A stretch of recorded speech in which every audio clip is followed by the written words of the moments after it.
To discuss the outlook on the rupee, I'm now joined by Satyajit Kanjilal. He is CEO ForexServe, and Woon Chia. He's head local market strategy at RBS in Singapore. Thank you so much, people, for joining us. Mr. Kanjilal, let me start with you first. And how do you see the RBI steps? And do you think that would really curb the decline in the Indian rupee? Well, that's difficult to say whether it will succeed. But obviously, all the efforts that they are making currently are designed to produce that effect. Obviously, we have to expect they'll succeed. We can't go on the assumption they'll fail. They have a lot at stake at this point of time, and if you just consider one thing and don't go into straight line economics, which basically talks about causality, but if we look at what the assets are at stake, is more than $150 billion that are invested in India. And, with the rupee weakening, all that comes under threat. So what that means is that at some point, there could be a run on the economy, so to say. So the RBI has to take some measures to ensure the credibility of the economy, and the rupee is a symbol of that. But RBI in the recent days has taken many steps. Of course, they are trying to, make sure that there are no too many long positions when it comes to dollars. We have seen RBI intervene into the physical markets as well for last 5 or 6 sessions now. How do you read all of that? And despite all of this, the rupee really hasn't strengthened so much. Well, let me put it this way. It's like taking a boulder. If you want it to go downhill, you have to take it to the edge. And what they're really trying to do is taking to the edge. And then once the sentiment changes, the boulder goes over the hill, then it's the momentum that takes you there. It basically, we have always seen in the case of the rupee, it's all about sentiment. It's about the buyers, being there in full strength, whereas the sellers are not there. So what they really want to do is to ensure that the sellers come in and start selling, and then the buyers will move away, and it will become a one-sided market. Having said that, we realize that our market doesn't have the kind of depth that we see in overseas markets.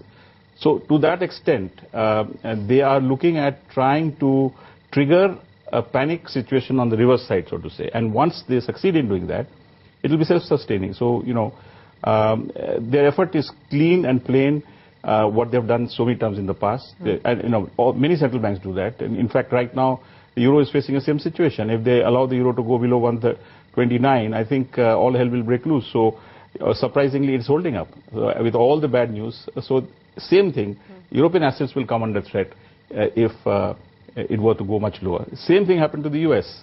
So it's a global story, and India is now being a part of the global economy, is seeing that happening. Yes, we saw similar measures coming in from Indonesia, and China has just removed those kind of measures in past couple of weeks. But Woon, let me get you into the conversation as well. What's your outlook on the Indian rupee now over the next 6 months and the rest of the FY13? The next 6 months, we are still pretty bearish on the rupee. It has attempted in the last 1 year to try to break that 54 level convincingly, and I think this is going to be still the way we go for the next 6 months, that it will attempt to keep breaking that 54 level against US dollars. How successful it is to some extent depends on how strong or how weak the euro go in the next few months. Now, second half of the year, towards the end of the year, we actually start to have a forecast that is a little better. Again, dollar rupee towards the back to the 52 level, but that's again quite contingent on the euro dollar positions. We're looking rather, we're only slightly bearish on the euro. We are not really hugely bearish on the euro because we are not ready to be very bullish on the US dollars. Yeah. Bullish on the US dollar, but Woon, what's the reasons that you are watching which are causing the depreciation, and do you see this trend continue for the Indian rupee? Well, the main reason is, of course, fiscal. If you talk about trade numbers, you talk about inflation, a lot of that is external problems, meaning that if the global economy is doing bad, then it's very hard to drive exports. Instead, commodity prices, oil prices keep going up. You're being hit on the import side, so trade numbers will look bad. So mainly our concern is about fiscal, that the Indian government has not come to grip with the fiscal positions well enough. During the good years, they were not doing the right thing to adjust the tax, to boost the tax revenue to cut back on subsidies, and now things are bad.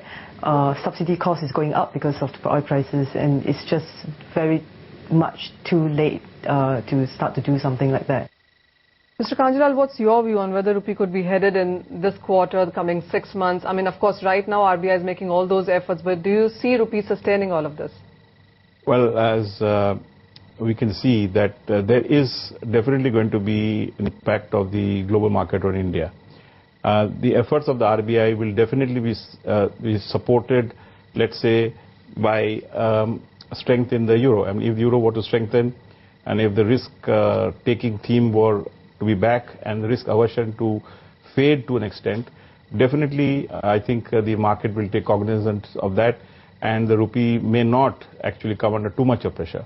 Having said that, we also feel that they are trying very hard, and at some point something will give, and I think most probably it will be the importers who might go on the sidelines, and the exporters might panic at some point.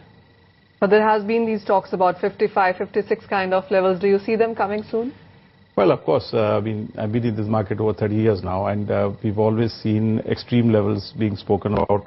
As I said earlier, you have a straight line economic analysis which points straight away to, higher numbers. So, well, I mean, those numbers are possible, but whether that is very soon or very far away, one can't say. But I would like to see 52 before I saw 55, to be honest. Okay. Woon, let me come to you as well. And the belief in the markets or the Indian markets is that RBI's intervention to protect the rupee is likely to be very limited. What's the RBI's view on this one? Yes. In fact, I don't think the RBI has been one of the most aggressive central banks in intervention. And that's why you've seen that the gyration and the volatility in dollar rupee is a lot greater than many other currencies. I think what they have been doing is a bit of intervention, a bit of changes in the rules, as you know, right? Like today, there's been another batch of changes on the rules for corporate hedging to limit the amount of forward hedging or forward buying of dollars. So these are some of the things they do. One of the reasons why is, besides losing reserves having to intervene, is because they are going through a very tight domestic liquidity situation. So when you intervene in the FX market, you actually drain rupee liquidity, and they can't really afford that because it's stifling the economy.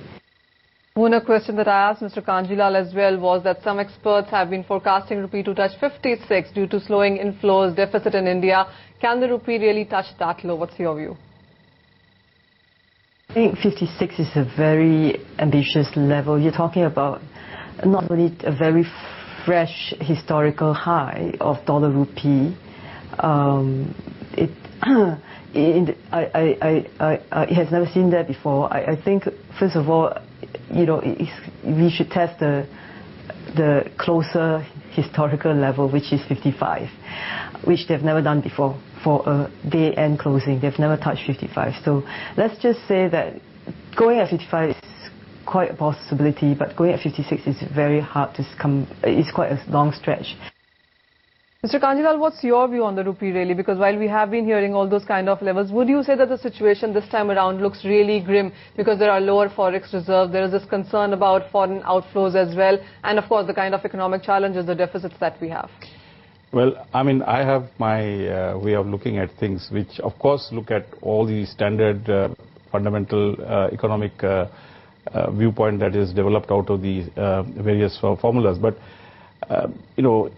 I've always felt that, the numbers that you see about the economy are post facto, and you see that all of that, the market, the pricing has discounted. So it's almost like saying that you can't hang a man twice.